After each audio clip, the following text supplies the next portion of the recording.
I've spent most of my life working on the ocean. After 2 decades out here, you'd think there isn't much left that could surprise me. I've weathered storms that could break a man's spirit, watched as the waves swallowed entire vessels, and seen creatures rise from the depths that don't appear in any biology textbook.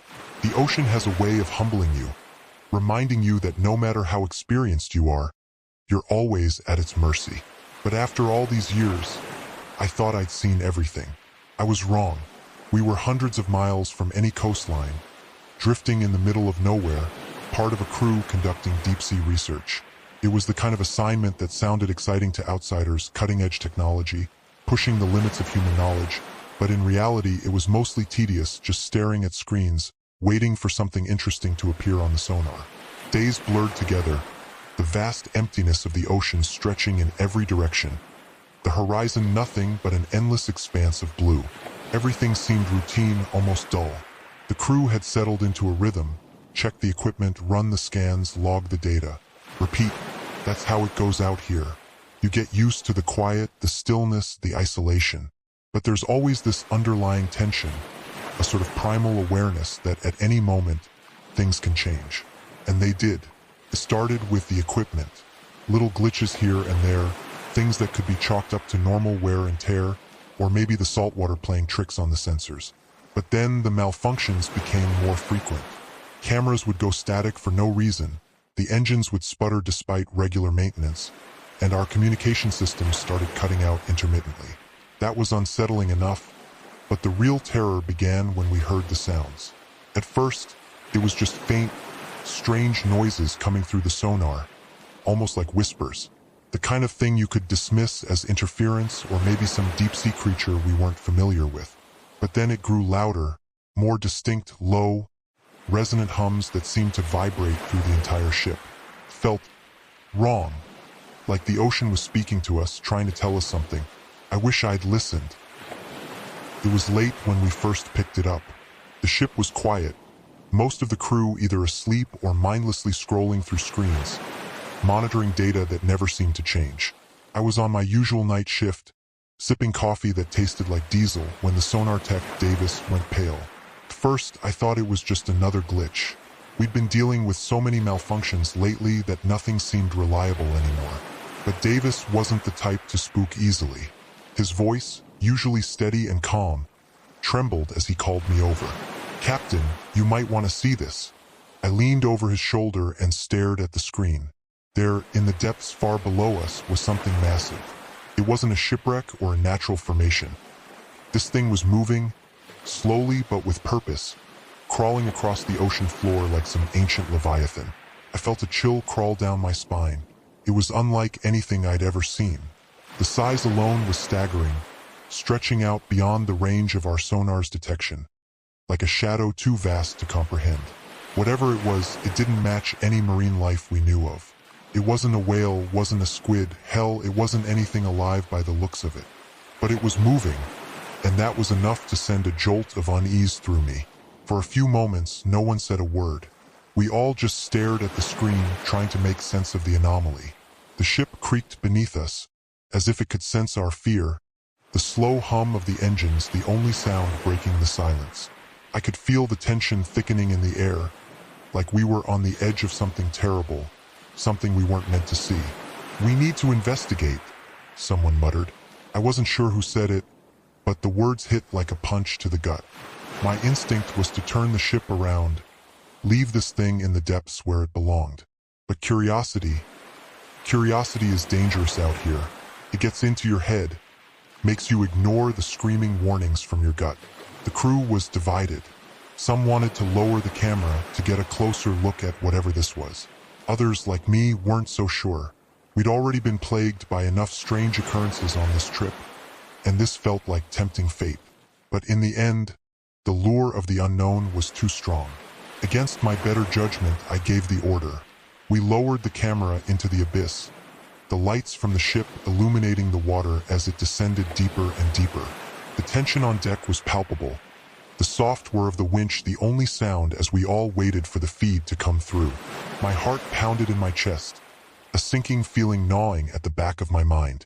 The screen flickered to life, showing nothing but darkness at first. And then, out of the murk, something began to take shape. What we saw, I still can't explain it. The structure loomed out of the blackness, massive and unnatural. It wasn't rock, that much was clear. The lines were too precise, too deliberate, like the ruins of something ancient and forgotten. It looked almost man-made, but not by any civilization I knew of. It was impossible. And yet, there it was, resting on the ocean floor miles below the surface. Before we could make sense of it, the camera cut to static. The camera's descent felt like an eternity. The deeper it went, the more the light faded, swallowed by the endless black water. I watched the feed closely, but all I could see was grainy shadows shifting across the screen. The deeper we went, the colder the water became. Colder than it should have been, even at those depths. The sensors picked up strange temperature drops, the kind that didn't make sense. It was like the ocean itself was dying around us. Everyone on the deck had gone quiet, eyes fixed on the monitor. We were all holding our breath, waiting for something. I could feel it, a creeping dread coiling in my stomach, like we were on the edge of some terrible discovery we weren't supposed to make. But I couldn't look away. None of us could. Suddenly, the camera picked up something, just a glimpse at first. A shadowy outline, too large and too deliberate to be natural. The feed flickered, the image distorting for a moment before sharpening into focus. My heart skipped a beat as the shape came into view. It wasn't a rock formation. It wasn't anything we could explain. What we were seeing down there, it looked man-made, or at least something like it. A massive structure, worn by time, covered in layers of sediment and marine growth, but unmistakably artificial. It was ancient, impossibly old, with angles and patterns that didn't belong in the natural world. Some parts were smooth, like stone carved by hands that no longer existed. Other parts were jagged, broken, as if something had torn through it. None of this made sense. Nothing we knew about human history, hell, about any history, explained how something like this could be down there. And yet it was. Before we could get a clearer look, the screen went black. The crew erupted into panic, shouting at the equipment, frantically trying to get the feedback, but it was gone. Just static. My stomach dropped. The camera, our only connection to whatever was down there, had gone completely dead. A heavy silence settled over the deck, broken only by the nervous murmurs of the crew. I should have felt relieved. The rational part of me should have taken this as a sign to leave it alone, to pull up the equipment and get the hell out of there. But I didn't. Instead, I felt this pull, this overwhelming need to understand what we just found. It was as if the ocean itself was beckoning me, whispering in my ear, calling me to look deeper, to find answers. I couldn't shake the feeling that we'd uncovered something forbidden, something that had been buried for a reason. The rest of the crew tried to dismiss it as a malfunction, an anomaly we couldn't explain. But I could see it in their faces. They were scared. And it wasn't just because the camera had gone out. That night, things started to change. It wasn't immediate, but there was this shift. At first, it was small. Just strange noises at odd hours, like the ship was groaning, but not from the usual creaks of metal and wood. No, this was different. It was as if the ship itself was alive, responding to something. Then came the whispers, soft at first, almost imperceptible, like wind passing through the halls. But as the hours dragged on, they grew louder. Sometimes, I'd hear them just outside my cabin door, voices too low to make out, but undeniably there. They'd start just as I was drifting off to sleep, yanking me back into wakefulness with a cold sweat on my skin. And it wasn't just me. Some of the other crew members mentioned seeing things. Shadows that didn't belong, shapes flickering just out of the corners of their eyes. At first, we all laughed it off, blaming fatigue or the isolation. But soon, the laughter stopped. I'd catch glimpses of movement in the reflection of the ship's windows, shapes that shouldn't have been there. At night, the darkness felt heavier, oppressive, like it was pressing in on us. And then there was that feeling, the unmistakable crawling sensation that we were being watched. I didn't know by what, but I knew something was there, lurking just beyond the edges of our perception. Something waiting. The deeper we went into that part of the ocean, the more it felt like we were trespassing. like we'd found something we were never meant to see, and now it was watching us. It didn't take long for things to unravel. The first sign was the nightmares. They started small, just fleeting, disturbing images when we closed our eyes, strange dreams of drowning or falling into endless black water. I shrugged them off at first. It's not uncommon to have bad dreams after spending so long at sea. Isolation does strange things to your mind. But soon, the dreams became more vivid, more intense. I'd wake up gasping for breath, heart racing, feeling like I was suffocating. And I wasn't the only one. Some of the crew stopped sleeping altogether, too terrified to close their eyes. They'd whisper about the things they saw in their dreams.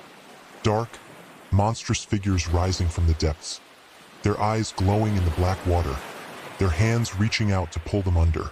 Others spoke of voices, soft but insistent, calling to them from the ocean, telling them to dive, to swim down, deeper than any human should go. At first, we tried to ignore it, pretend that it was just the strain of the job, the isolation getting to us. But the more we tried to ignore it, the worse it got. I could see it in the others, the way their eyes darted around, unfocused, like they were constantly looking for something that wasn't there. They started muttering to themselves, talking about things they couldn't explain, things that made no sense. I overheard Davis talking to the ocean, whispering to it like it could hear him, like it was listening. That was when I realized something was very wrong. One night, I found myself standing at the edge of the ship, staring down into the black water below. I don't even remember walking there. 1 minute I was in my cabin, and the next I was leaning over the railing, gazing into the abyss. The whispers were louder then, almost a chorus of voices, all blending together, telling me to jump, to dive down and see what was waiting for me below. My fingers gripped the rail so tight my knuckles turned white, my body frozen in place, torn between terror and the strange pull to obey. It took everything in me to step back. But others weren't so lucky. One by one, the crew started losing themselves. Henderson, our navigator, was the first. He was found one morning in the engine room, rambling about the eyes in the water. He kept saying he could feel them watching him, following his every move. He wouldn't stop screaming about how he needed to join them before someone restrained him. After that, he wasn't the same.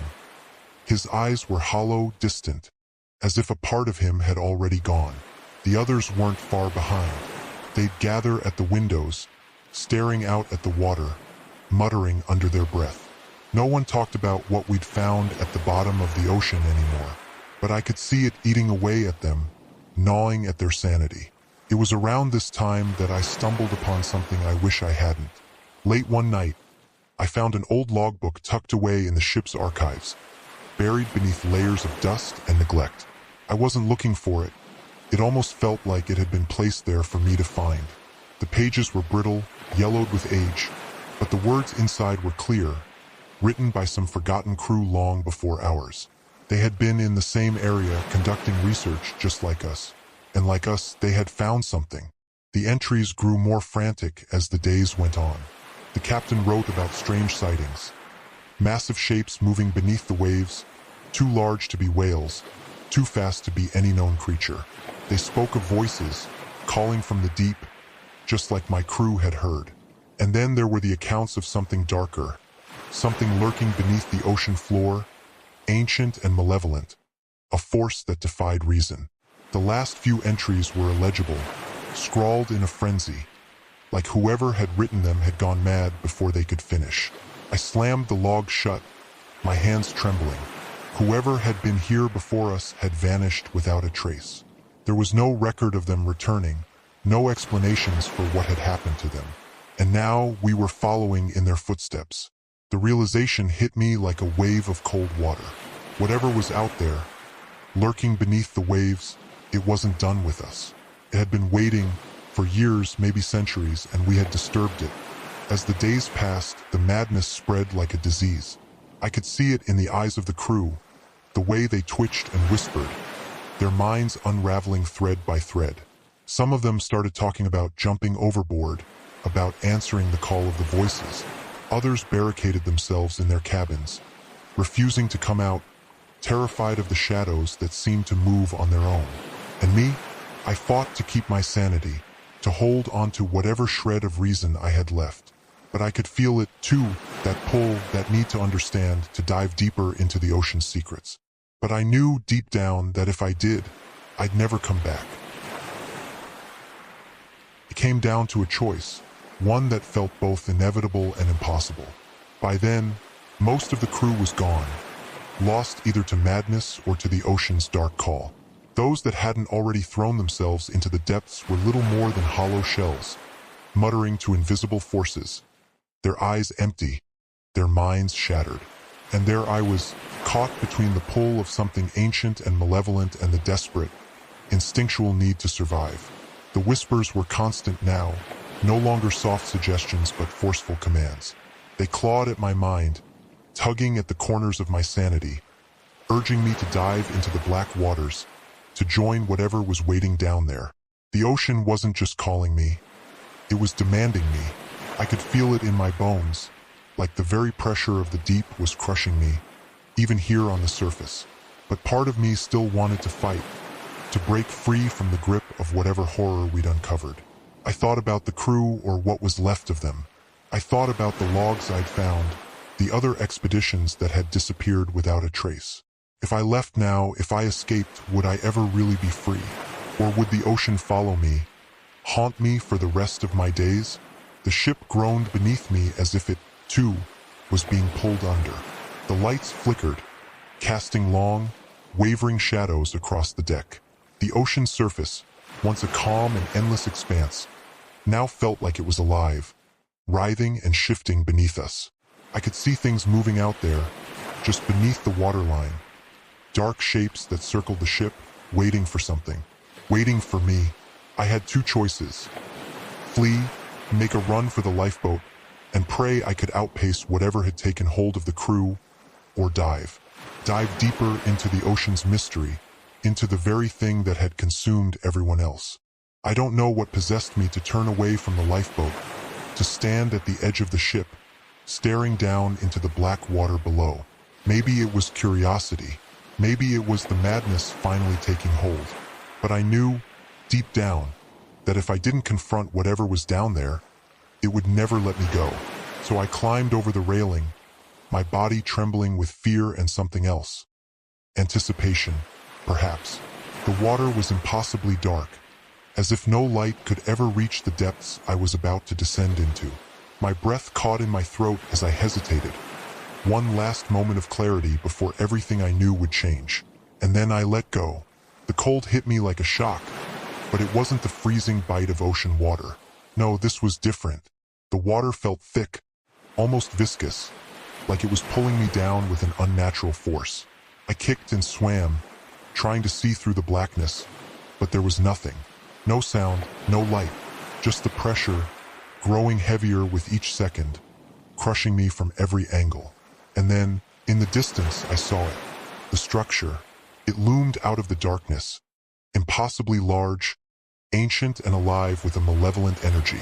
The same structure we'd seen on the cameras, but now it was clear this wasn't just a ruin. It was a doorway, a gateway to something far older and far more dangerous than we could ever comprehend. The whispers grew louder, more insistent, a chorus of voices beckoning me closer, promising answers, promising peace. They spoke of endless time, of knowledge beyond human understanding, of joining them in the eternal depths. But then, I saw something else. In the flickering shadows cast by the dim glow of the structure, I saw faces, faces of those who had come before me, the crew, the ones who had disappeared. Their eyes were wide, their mouths twisted into grotesque shapes, frozen in eternal agony. They weren't part of some grand revelation. They were prisoners, trapped in the black maw of the ocean, their souls devoured by whatever horror lived here. I kicked harder, fighting against the pull of the water, my lungs burning, my mind screaming. The whispers turned to shrieks, violent and angry, demanding I come closer. But I resisted, the terror in my gut overtaking the strange allure of the depths. I don't know how I made it back to the surface, but somehow I broke free of the water, gasping for air, the ship a distant silhouette against the horizon. I swam, blindly, my body numb, my mind fractured by what I had seen. The lifeboat was still there, bobbing in the water, untouched by the madness that had taken everything else. I hauled myself aboard, trembling and soaked, my heart pounding in my chest. As I drifted away from the ship, I looked back one last time. The shadows in the water moved, swirling around the vessel like sharks circling their prey. And then, in a single horrifying moment, the ship was gone, pulled beneath the waves, swallowed by the abyss. I never saw the crew again. I never returned to the ocean. But even now, years later, I can still hear the whispers at night, faint but persistent, calling me back. And I know deep down that one day I might answer.